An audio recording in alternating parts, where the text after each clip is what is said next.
Israel এবং যুক্তরাষ্ট্রের সঙ্গে চলমান যুদ্ধে সশস্ত্র বাহিনী পূর্ণাঙ্গ বিজয় না আসা পর্যন্ত লড়াই চালিয়ে যাবে বলে হুঁশিয়ারি দিয়েছেন ইরানের শীর্ষ সামরিক কমান্ডের মুখপাত্র আলী আবদুল্লাহি আলিয়াবাদী। মঙ্গলবার কাতার ভিত্তিক গণমাধ্যম আল জাজিরা এক প্রতিবেদনে এ তথ্য জানিয়েছে। খাতাম আল আম্বিয়া কেন্দ্রীয় সদর দপ্তরের আলী আবদুল্লাহি আলিয়াবাদীর এই মন্তব্য দেশটির রাষ্ট্রীয় টেলিভিশনে প্রচারিত হয়। সেখানে তিনি বলেন, ইরানের শক্তিশালী সশস্ত্র বাহিনী দেশের অখণ্ডতা রক্ষায় গর্বিত, বিজয়ী এবং অবিচল, আর এই পথ পূর্ণাঙ্গ বিজয় না আসা পর্যন্ত অব্যাহত থাকবে। জেনারেল আলিয়াবাদী পূর্ণাঙ্গ বিজয় বলতে ঠিক কী বোঝাতে চেয়েছেন তা স্পষ্ট করেননি। তবে ধারণা করা হচ্ছে, আমেরিকার সাথে সম্ভাব্য যে কোনো আলোচনায় ছাড় দেওয়ার বিষয়ে সতর্ক করতেই ইরানের সামরিক বাহিনী এই হুঁশিয়ারি দিয়েছে। এদিকে যুদ্ধের ২৫তম দিনেও ইসরায়েল ও যুক্তরাষ্ট্রের সামরিক বাহিনী ও স্থাপনা লক্ষ্য করে হামলা চালিয়েছে ইরানের সামরিক বাহিনী। অন্যদিকে ইসরায়েলও ইরানের ক্ষমতাসীন সরকারের বিভিন্ন স্থাপনা ও সেনাবাহিনীকে লক্ষ্য করে হামলা চালানোর দাবি করেছে। উল্লেখ্য, গত ২৮ ফেব্রুয়ারি থেকে ইরানকে পারমাণবিক ও ক্ষেপণাস্ত্র কর্মসূচি থেকে বিরত রাখতে যৌথ হামলা চালাচ্ছে যুক্তরাষ্ট্র ও ইসরায়েল। জবাবে ইসরায়েলে পাল্টা ক্ষেপণাস্ত্র হামলা চালাচ্ছে ইরান।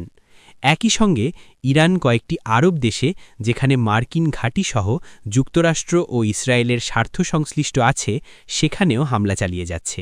ফলে এই সংঘাত এখন ওই অঞ্চলের ১৪ দেশে ছড়িয়ে পড়েছে। আলোচনা অনিশ্চিত, পাল্টাপাল্টি আঘাত করেই যাচ্ছে ইরান ও ইসরায়েল। ইসরায়েল ও ইরানের মধ্যে পাল্টাপাল্টি হামলা অব্যাহত রয়েছে।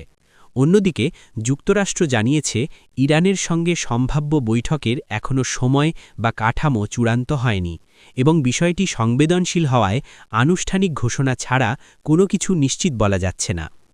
আজ মঙ্গলবার ২৪শে মার্চ মার্কিন সংবাদমাধ্যম ওয়াশিংটন পোস্ট জানিয়েছে, ময়দানে সংঘাত আরও তীব্র হয়েছে। ইরান নতুন করে ক্ষেপণাস্ত্র ও ড্রোন হামলা চালিয়েছে।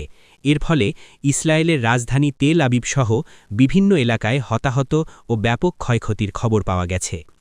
জবাবে ইসরায়েলও ইরানের রাজধানী তেহরান ও অন্যান্য স্থানে মার্কিন সামরিক স্থাপনা লক্ষ্য করে ব্যাপক বিমান হামলা চালিয়েছে এবং লেবাননেও অভিযান বিস্তৃত করেছে।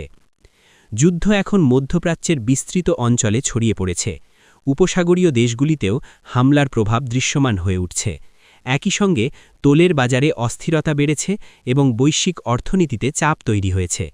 এদিকে মার্কিন প্রেসিডেন্ট ডোনাল্ড ট্রাম্প ইরানের সঙ্গে ভালো আলোচনা হয়েছে এমন ইঙ্গিত দিলেও ইরান তা সরাসরি অস্বীকার করেছে এবং এসব দাবিকে বিভ্রান্তিকর বলে উল্লেখ করেছে। বিশেষজ্ঞদের মতে, চলমান সামরিক উত্তেজনা ও পারস্পরিক অবিশ্বাসের কারণে দ্রুত কোনো দ্বৈতিক সমাধানের সম্ভাবনা এখনও ক্ষীণ। এদিকে ইরানে হামলা চালিয়ে যেতে মার্কিন প্রেসিডেন্ট ডোনাল্ড ট্রাম্পকে চাপ দিচ্ছেন সাউদি যুবরাজ মোহাম্মদ বিন সালমান। সাউদি যুবরাজ মার্কিন প্রেসিডেন্টকে যুক্তি দিচ্ছেন, মার্কিন ইসরায়েলি সামরিক অভিযান মধ্যপ্রাচ্যকে পুনর্গঠনের এক ঐতিহাসিক সুযোগ এনে দিয়েছে।